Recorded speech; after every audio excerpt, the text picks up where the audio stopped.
1980-കളിലെ ശാസ്ത്ര സാഹിത്യ പരിഷത്തിന്റെ പുഷ്കല കാലത്താണ് ബഹിരാകാശവും വാനശാസ്ത്രവുമൊക്കെ അന്നത്തെ ഹൈസ്കൂൾ വിദ്യാർത്ഥിയുടെ മനസ്സിലും ചിന്തകളിലും പടർന്നു കയറിയത്. വൈകാതെ ബഹിരാകാശ ശാസ്ത്രജ്ഞർ ദൈവങ്ങളെ പോലെ ആര്യഭട്ടയും ഭാസ്കരയും സ്പുട്നിക്കും സൊയൂസും അപ്പോളോയും എല്ലാം കൂടപ്പുറപ്പുകളായി. ബഹിരാകാശ ദുരന്തങ്ങൾ കുടുംബത്തിലുണ്ടായ മരണങ്ങൾ പോലെ കണ്ണീരിൽ കുതിർന്നു. അങ്ങനെ ഒരു ദിനമാണ് പരിഷത്തിന്റെ ഒരു ശാസ്ത്രകലാ ജാഥയിൽ നിന്നും ഹാലിയുടെ വാൽനക്ഷത്രം എന്നാദ്യമായി കേട്ടത്. പ്രത്യേകതയൊന്നും തോന്നാത്ത ഒരു പേരാണെങ്കിലും അത് ഉള്ളിലെവിടെയോ തറച്ചു കയറി. 76 വർഷത്തിലൊരിക്കൽ ഭൂമിയുടെ സമീപത്തുകൂടി കടന്നു പോകുന്ന ആ വാൽനക്ഷത്രം 1986 മാർച്ച് മുതൽ 2 മാസത്തേക്ക് നഗ്നനേത്രങ്ങൾക്ക് ദൃശ്യമാകാൻ പോകുന്നു എന്ന വാർത്ത മനസ്സിൽ നിറച്ച ആവേശം ജീവിതത്തിലെ ഏറ്റവും വലിയ ഒരു മുതൽക്കൂട്ടായി.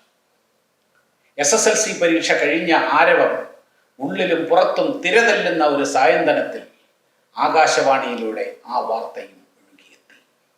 ഹാലി ദൃഷ്ടിഗോചരമായിരിക്കുന്നു. അതിരാവിലെ തെക്കുകിഴക്കേ ചക്രവാളത്തിൽ ഹാലിയെ കാണാം. ഉറക്കം വരാത്ത ഒരു രാത്രി ഒരു വിധം തള്ളി നീക്കി. മാർച്ച് 23 സരസ്വതീയാമത്തിൽ ജീവിതത്തിലെ ഏറ്റവും അസുലഭമായ ആ കാഴ്ച കണ്ണിറയെ കണ്ടു. കൃത്യമായി തെക്കുകിഴക്കേ ചക്രവാളത്തിലെ തെളിഞ്ഞ മാനത്ത് യശോദയോട് പിണങ്ങി നീലക്കടമ്പിൽ നിന്ന് ചാടാനൊരുങ്ങുന്ന കണ്ണനെ പോലെ ഹാലി കീഴ്ക്കാംതൂക്കായി തിളങ്ങി വിളങ്ങുന്നു. ജീവിതത്തിൽ ആദ്യമായി സന്തോഷം കൊണ്ട് കണ്ണു നിറഞ്ഞ സന്ദർഭമായി ആ മാർച്ച് 23 പുലർകാലം തലമുറകൾക്ക് പകർന്നു നൽകാനുള്ള അനുഭവത്തിന്റെ മഹാനിധിയായി. എന്താണ് വാൽനക്ഷത്രം? ഭൂമിയുടെ അന്തരീക്ഷത്തിൽ ഉണ്ടാകുന്ന പലവിധ അസ്വസ്ഥതകളാണ് ഈ രൂപത്തിൽ ദൃഷ്ടിഗോചരമാകുന്നത് എന്നായിരുന്നു അരിസ്റ്റോട്ടിലിന്റെ സിദ്ധാന്തം. വാൽനക്ഷത്രങ്ങൾ ചന്ദ്രന് പിന്നിൽ എവിടെയോ ആണ് കിടക്കുന്നത്, ഭൂമിയിൽ കഷ്ടകാലം വരുന്നതിന്റെ സൂചനയായാണ് ഇവ പ്രത്യക്ഷപ്പെടുന്നത് എന്നും വിശ്വസിക്കപ്പെട്ടു. പേരിൽ ഒരു നക്ഷത്രമുണ്ട് എന്നതൊഴിച്ചാൽ ഇവന് നക്ഷത്രവുമായി ഒരു ബന്ധവുമില്ല.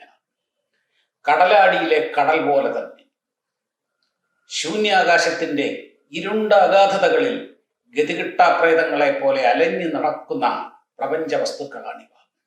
സാന്ദ്രത കുറഞ്ഞ പൊടിപടലങ്ങൾ, ഖരരൂപത്തിലായ കാർബൺ ഡൈ ഓക്സൈഡ് തുടങ്ങിയവ എല്ലാം കൂടി ചേർന്ന ഒരു വലിയ പാറയാണ് വാൽനക്ഷത്രത്തിന്റെ ന്യൂക്ലിയസ്. ചുറ്റിത്തിരിഞ്ഞ് സൂര്യനും നക്ഷത്രങ്ങൾക്കും സമീപമെത്തുമ്പോൾ ഇതിലെ സാന്ദ്രത കുറഞ്ഞ വസ്തുക്കളും വാതകങ്ങളും ചൂടായി ബാഷ്പീകരിക്കപ്പെട്ട് ന്യൂക്ലിയസിന് ചുറ്റും കോമ എന്ന ഭാഗവും വാതകങ്ങളും പൊടിപടലങ്ങളും പിന്നിൽ അടിഞ്ഞുകൂടുകയും ചെയ്യും. വേഗത്തിൽ ഓടുന്ന ഒരു അത്ലറ്റിന്റെ മുടി പിന്നിലേക്ക് നിൽക്കുന്നത് പോലെ, ഓടുന്ന ഒരു ബോട്ടിന് പിന്നിൽ നീളത്തിൽ ഓളപ്പാത്തുകൾ രൂപപ്പെടുന്നത് പോലെ പ്രകാശമേൽക്കുമ്പോൾ ഇത് മനോഹരമായ ഒരു വാലായി തിളങ്ങുന്നു. അപൂർവമായി മാത്രം നക്ഷത്രങ്ങളുടെ ഇടയിൽ പ്രത്യക്ഷപ്പെടുന്ന ഈ അഭൗമ വസ്തുവിനെ ആരോ എപ്പോഴോ വാൽനക്ഷത്രം എന്ന് വിളിച്ചു. അതിന്തും തുടരുന്നു. അതായത് വാൽനക്ഷത്രത്തിന്റെ വാൽ എന്ന് പറയുന്നത് സൂര്യന് സമീപം എത്തുമ്പോൾ മാത്രം ഉണ്ടാകുന്ന ഒരു പ്രതിഭാസമാണ്. അകന്നു പോകുമ്പോൾ ചെറുതായി ചെറുതായി ഒരു പാറക്കഷണം മാത്രമായി അനന്തശൂന്യതയിലേക്ക് വിലയം പ്രാപിക്കും. വിഖ്യാതമായ പ്രിൻസിപ്പിയ മാത്തമാറ്റിക്കയിലാണ് ഐസക് ന്യൂട്ടൺ ഗുരുത്വാകർഷണ സിദ്ധാന്തവും പ്രപഞ്ചഗോളങ്ങളുടെ ചലന നിയമങ്ങളും വിശദീകരിച്ചത്. പക്ഷേ അതിൽ മനഃപൂർവ്വം എന്നോണം വാൽനക്ഷത്രങ്ങളെ അദ്ദേഹം വിട്ടുകളഞ്ഞു. തന്റെ ആത്മസുഹൃത്ത് എഡ്മണ്ട് ഹാലി നടത്തുന്ന വാൽനക്ഷത്രങ്ങളെ പറ്റിയുള്ള ഗവേഷണങ്ങൾ അറിയാമായിരുന്ന ന്യൂട്ടൺ ആ കണ്ടെത്തലുകളുടെ ക്രെഡിറ്റ് തന്റെ സുഹൃത്തിന് തന്നെ കിടക്കട്ടെ എന്ന് കരുതിയിരിക്കണം. അങ്ങനെ 1705 പുറത്തിറങ്ങിയ ഹാലിയുടെ synopsis of the astronomy of comets എന്ന പുസ്തകത്തിൽ ന്യൂട്ടന്റെ ഗുരുത്വ നിയമങ്ങൾ അടിസ്ഥാനമാക്കി വാൽനക്ഷത്രങ്ങളുടെ സഞ്ചാരപഥങ്ങൾക്ക് വിശദീകരണമുണ്ടായി. ഗവേഷണത്തിനിടയിൽ നൂറ്റാണ്ടുകൾക്ക് പിന്നിലേക്ക് സഞ്ചരിച്ച ഹാലി കൃത്യമായ ഇടവേളകളിൽ ഭൂമിയിൽ ദൃശ്യമായ ഒരു വാൽനക്ഷത്രത്തിനെ പറ്റിയുള്ള പരാമർശങ്ങൾ ശ്രദ്ധിച്ചു. കൂടുതൽ വിശദാംശങ്ങളിലേക്ക് ഇറങ്ങിച്ചെന്നപ്പോൾ 1531, 1607, 1682 എന്നീ വർഷങ്ങളിൽ പ്രത്യക്ഷപ്പെട്ട വാൽനക്ഷത്രങ്ങളുടെ സ്വഭാവം ഒരേപോലെയായിരുന്നു എന്ന് മനസ്സിലായി. അതിൽ നിന്നും ഈ 3 വാൽനക്ഷത്രങ്ങളും ഒന്ന് തന്നെയാണ് എന്ന നിഗമനത്തിൽ അദ്ദേഹം എത്തി. അങ്ങനെ ഭ്രമണപഥം കൃത്യമായി കണക്കാക്കി 76 വർഷങ്ങൾക്ക് ശേഷം 1758 ഈ വാൽനക്ഷത്രം ഭൂമിയെ തേടി എത്തും എന്ന് അദ്ദേഹം പ്രവചിച്ചു. പക്ഷേ 1758 ഡിസംബർ വരെ ഇവനെ കാണാതിരുന്നപ്പോൾ ശാസ്ത്രലോകം പതുക്കെ ഹാലിയെ മറക്കാൻ തുടങ്ങി. വ്യാഴത്തിന്റെയും ശനിയുടെയും സമീപത്തുകൂടി കടന്നുപോയപ്പോഴുണ്ടായ വൻ ഗുരുത്വ വ്യതിയാനങ്ങളായിരുന്നു വാൽനക്ഷത്രത്തെ വൈകിച്ചത്. ഒടുവിൽ വാനശാസ്ത്ര മോഹികളുടെ പ്രതീക്ഷകളുടെ നീലാകാശത്തെ പ്രകാശമാനമാക്കി 1759 മാർച്ചിൽ അവൻ വന്നെത്തുക തന്നെ ചെയ്തു. തന്റെ മഹത്തായ പ്രവചനം യാഥാർത്ഥ്യമാകുന്നത് കാണാൻ കാത്തു നിൽക്കാതെ 1742 തന്നെ എഡ്മണ്ട് ഹാലി യാത്രയായിരുന്നു. മനുഷ്യ ചരിത്രത്തിലെ ഏറ്റവും വലിയ ഈ വാനശാസ്ത്ര അത്ഭുതത്തിന് മഹാനായ ശാസ്ത്രജ്ഞന്റെ പേര് തന്നെ നൽകിയാണ് ലോകം ആദരിച്ചത്. പിന്നീട് 1835 1910 ഹാലി ഭൂമിയുടെ ആകാശം ചുംബിച്ചു. 1910 ആദ്യമായി ഹാലി ക്യാമറയിലും പതിഞ്ഞു. 1910 1986 ഇടയ്ക്കുള്ള 76 വർഷത്തിൽ ചരിത്രത്തിന്റെ ചക്രം തിരിഞ്ഞത് അതിവേഗത്തിലാണ്. ചിറകുകൾ മുളച്ച മനുഷ്യൻ ഭൂഖണ്ഡങ്ങൾ താണ്ടി പറന്നു. അണുശക്തിയുടെ കരുത്ത് ഹിരോഷിമയുടെ മുകളിൽ തീമഴയായി പെയ്തിറങ്ങി.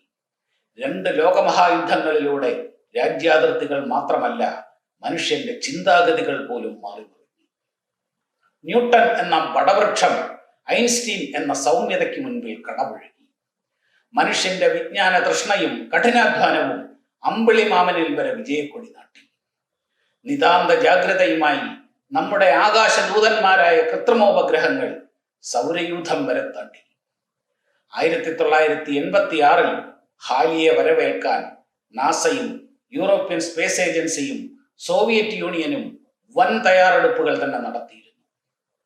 1986 ജനുവരിയിലെ സ്പേസ് ഷട്ടിൽ ചലഞ്ചറിന്റെ ദുരന്തം കാരണം നാസ ദൗത്യങ്ങളിൽ നിന്ന് പിന്മാറി. ഒരു താഴ്ന്ന ഭ്രമണപഥത്തിൽ സഞ്ചരിക്കുന്ന ഷട്ടിലിൽ നിന്നും ഹാലിയെ നിരീക്ഷിക്കാനായിരുന്നു അവരുടെ പദ്ധതി. പക്ഷേ ചലഞ്ചർ ദുരന്തം കാരണം ഷട്ടിൽ ദൗത്യങ്ങൾ തൽക്കാലത്തേക്ക് നിർത്തിവെച്ചു. പിന്നെയുണ്ടായിരുന്നത് യൂറോപ്പിന്റെ ഗിയോട്ടോയും സോവിയറ്റ് യൂണിയന്റെ വേഗയുമായിരുന്നു. ഇത് രണ്ടും ഹാലിയുടെ ന്യൂക്ലിയസിന് 8000 കിലോമീറ്റർ വരെ സമീപമെത്തി അപൂർവ ചിത്രങ്ങൾ പകർത്തി. വാൽനക്ഷത്രങ്ങളെ പറ്റിയുള്ള പഠനം പ്രപഞ്ചോൽപത്തിയിലേക്ക് വരെ നീളുന്നതാണ് എന്നതുകൊണ്ട് തന്നെ ഹാലിയുടെ വരവിന് അതീവ പ്രാധാന്യമുണ്ടായി.